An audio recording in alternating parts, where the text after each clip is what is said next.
Hello YouTube, it's Jeff Smecker from troutstrike.com. I do not have a fishing video this week because I just spent the week in Vermont with my family. We did some skiing. The conditions weren't great. It's still pretty early in the season, but it was good to get away there after the holiday and spend some time with my family. We were in southern Vermont. We had a little place by the Green River. I didn't do any fishing. I was tempted. It looked beautiful there.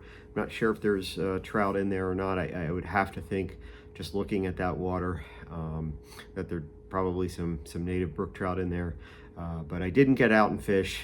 It was rather cold, and we spent all of our time on the slopes. It also means I got a chance to get some heady topper while I was in Vermont. Also got some focal banger, so tonight I have a big decision as to which one I'm going to go with, but you can't go wrong.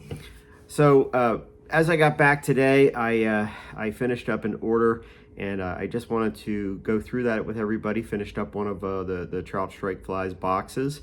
It contains 70 Euro nymphs. So just want to share that with you and go through that. And then there's a link to the article about how to weight and organize your flies that I thought you might want to check out. So I'm going to go now to the fly box and show you a little bit of what that's all about. All right, I had this just about done before I left, but put the finishing touches on it today, and this is going to go out tomorrow to one of my customers. But this is one of the Trout Strike fly boxes, so just want to go through it with you so you have a chance to see what this is all about. And I would check out the article down in the description. I put a link about how to weight and really organize flies. So there is a system to this. So if you look at the first two rows, those nymphs are on a size 14 hook, and they have a 3.2 millimeter bead. So those are the heavier flies, or the heaviest flies in this box. The middle three rows that you see there are size 16, and those are all 2.8 millimeter beads. So I'd consider those kind of my medium size. And then the last two rows are size 18s, and they have a 2.4 millimeter bead. So that's the lightest weight. So you kind of have your heavy weights up here, your mid weights, and then your light weights. Now, the thing that you can do with these, this is the standard way I tie a box. And again, I start with 14s, 16s, and 18s. But one of the things that you can do is you can really, you can vary the bead size. For example, the first row is a thread Frenchie. And down here in this row, these are thread Frenchies as well, different colors, but you can see how I varied the bead size.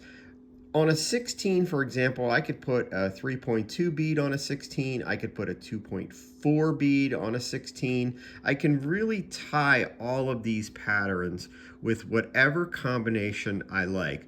But for my customers, a lot of them are just getting into Euro nymphing. This is a good way to organize it, and I explain this to them that, you know, the flies up here, those are typically going to be your point fly, your heavier fly, and then if you're using a tandem rig, you're going to want one of the lighter flies on your tag.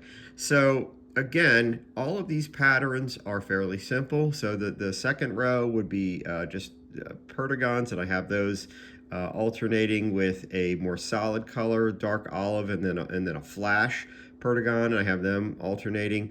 The next row here would be all pheasant tails in varying colors, some with an orange hotspot, some with a yellow hotspot. Then in the middle, I have some sexy waltz worms, and then I have an olive soft hackle waltz that I tie, and it's got a little black collar on there. And then this next row here are thread Frenchies, again in different colors, and that's similar to the fly that you see up here at the top, in the top row, but you can just see how you can vary those.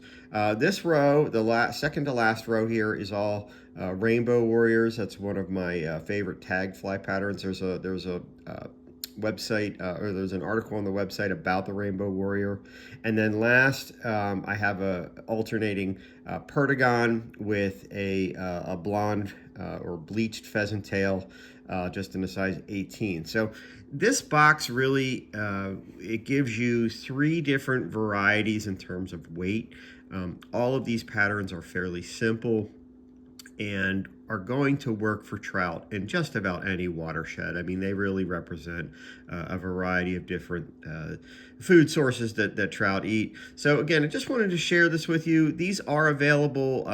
If you go to the troutstrike.com, you go to the fly shop, there's links to these out on Etsy and on eBay. They are $189 for one of these. So it usually takes me anywhere from a week to 10 days. Once I get the order, then I usually start tying these up, because sometimes customers want, they want a little different variety. They may want 3 rows of 3.2s and only 2 rows of 2.8s, or they may want more perdigons or more thread Frenchies, that kind of thing. But just thought I would share this with you, and share a link to that article, because I know there's lots of questions about weighting the flies. So again, if you're really getting into tightline or Euro nymphing, it is important to kind of know the weight of your flies. And if you can organize your boxes like that, that really helps you make those adjustments out on the water to get that right drift. So hope you liked the video. Hope you check out troutstrike.com. If you can, give this video a like or a thumbs up, and don't forget to subscribe. All right, I'll see you guys out on the water.